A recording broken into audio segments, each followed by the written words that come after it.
Students of CBSE board class 10 class 12 बच्चों आपके लिए बहुत ही important information regarding your copy checking. बेटे सीबीएसई की लेटेस्ट अपडेट ये है कि कॉपी चेकिंग के ये 6 पैरामीटर्स हैं जिसको फॉलो करते हुए सीबीएसई आप सबकी जो है वो कॉपी चेक करेगी। सबसे पहले बेटा copy checking will be very liberal. Then step marks will be allotted to students, यानी कि अगर आपने कुछ क्वेश्चन में कुछ स्टेप्स लिखे हैं तो आपको उसके नंबर मिल जाएंगे। देन अटेम्प्ट के नंबर मिलते हैं। सीबीएसई ने ये बताया हुआ है कि अगर आपने क्वेश्चन में अटेम्प्ट लिया है तो आपको मार्क्स मिलेंगे।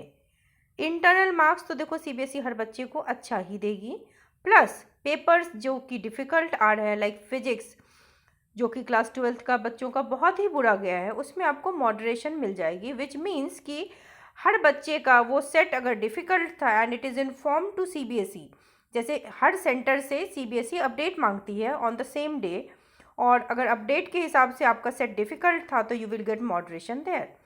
प्लस अगर मान लो कि किसी बच्चे का 3, 4, 5 नंबर की वजह से पास होने में दिक्कत हो रहा है तो आपको ग्रेस मार्क्स भी अलॉट किए जाते हैं। अब आते हैं आपकी कॉपी चेकिंग की जो लेटेस्ट अपडेट है। कॉपी चेकिंग अब स्टार्ट होने ही वाली है। जो सीबीएसई ने हर स्कूल से जो बेस्ट टीचर्स हैं उनको अलॉट किए हैं, जो सर्टिफाइड टीचर्स हैं, एक्सपीरियंस टीचर्स हैं, वो टीचर सुबह के 8 बजे से शाम के 5 से 6 बजे तक बैठेंगे, और जो मेन सब्जेक्ट्स होंगे उसमें 20 कॉपीज़ पर डे, और जो एडिशनल पेपर है उसमें 25 पेपर्स पर डे वो चेक करने वाले हैं। एग्जामिनर्स का क्या काम है, जैसे मान लो कि 32 पेज या 33 पेज का आपका अगर आंसर शीट है तो आपने अगर 15 या 20 पेज ही लिखा है तो बचे हुए पेजेस पर वो क्रॉस मार्क्स करते चलेंगे, यानी कि अगर आपसे मिस्टेकनली बीच में एक पेज छूट गया और फिर अगले पेज पे आपने लिखा है तो आपको उसकी टेंशन लेने की ज़रूरत नहीं है। Marking scheme will be very liberal. 4 level पे चेकिंग होगी। मान लो किसी एग्जामिनर का मूड खराब था या उसने बहुत ही स्ट्रिक्ट चेकिंग कर डाली तो क्या आपके नंबर कटेंगे? बिल्कुल नहीं, क्योंकि मैंने कहा 4 लेवल पे चेकिंग होती है। पहले एग्जामिनर ने जैसे मार्क्स दिए होंगे सेकंड एग्जामिनर उसको वेरीफाई करेगा, ठीक है, वेरीफाई करके रीटोटल करेगा, और रीटोटलिंग को चेक करेंगे वहाँ के कोऑर्डिनेटर।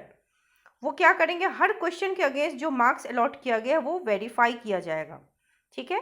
फिर कॉपी जाएगी असिस्टेंट हेड के पास, वहाँ पर वो वेरीफाई होगा, प्रॉपर चेकिंग होगी कि अगर मान लो कि कई बार क्या होता है ना, first examiner to second examiner भी 5-6 नंबर बढ़ जाते हैं।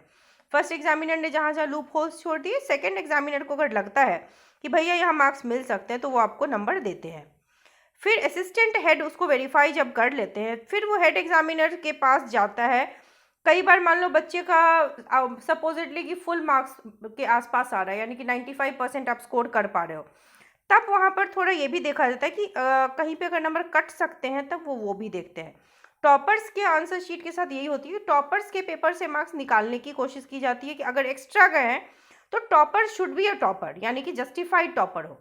लेकिन अगर आप 80% है तो आपको पुश करके 85 लाया जाएगा, अगर आप 85 में तो 90 कर दिया जाता है। इस तरह से मार्क्स बढ़ते हैं।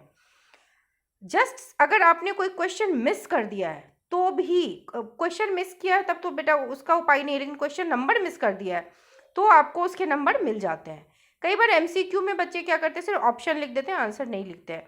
अकॉर्डिंग टू द फॉर्मेट आपको नंबर वहाँ नहीं मिलने चाहिए, लेकिन सीबीएसई मार्क्स देती है। कई बार बच्चे स्मार्टली क्या करते हैं, एक ही क्वेश्चन के जो 2 ऑप्शंस होते हैं ना, इधर दिस और दैट, तो दोनों ही आंसर लिख डालते हैं। तो अगर मान लो पहले क्वेश्चन में आपको आउट ऑफ 5 3 आना था और दूसरे में मान लो कि 5 आ रहा है, तो टीचर की चॉइस है कि वो क्या करेगा, पहले जो आंसर मिला उसी को वेरीफाई करना चाहिए, लेकिन ज़्यादातर टीचर लीनियंट होते हैं, 3 वाले को बाद में काट के 5 वाले में मार्क्स दे देते हैं।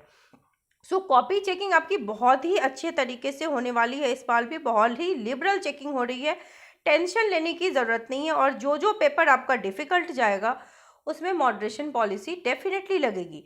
जिन बच्चों ने अटेम्प्ट लिया है वर्ड लिमिट्स का ख्याल रखा है, word limits are very important, keywords भी बहुत इंपॉर्टेंट होते हैं, आपको कीवर्ड्स आना चाहिए हाईलाइट करने। जो पॉइंट वाइज आंसर्स लिखेगा, पेपर प्रेजेंट अच्छे से करेगा, उन बच्चों को दिक्कत नहीं है। अगर आपको आंसर्स नहीं भी आते हैं तो you should take proper attempts, क्योंकि you will give loop holes to teacher. जैसे first examiner to second examiner, अगर स्पेस है मार्क्स देने का तो टीचर दे डालते हैं। अगर आपने स्कोप ही नहीं छोड़ा है, मान लो पर्चा खाली है, तो फिर ऐसे बच्चों को पास नहीं कराया जाता।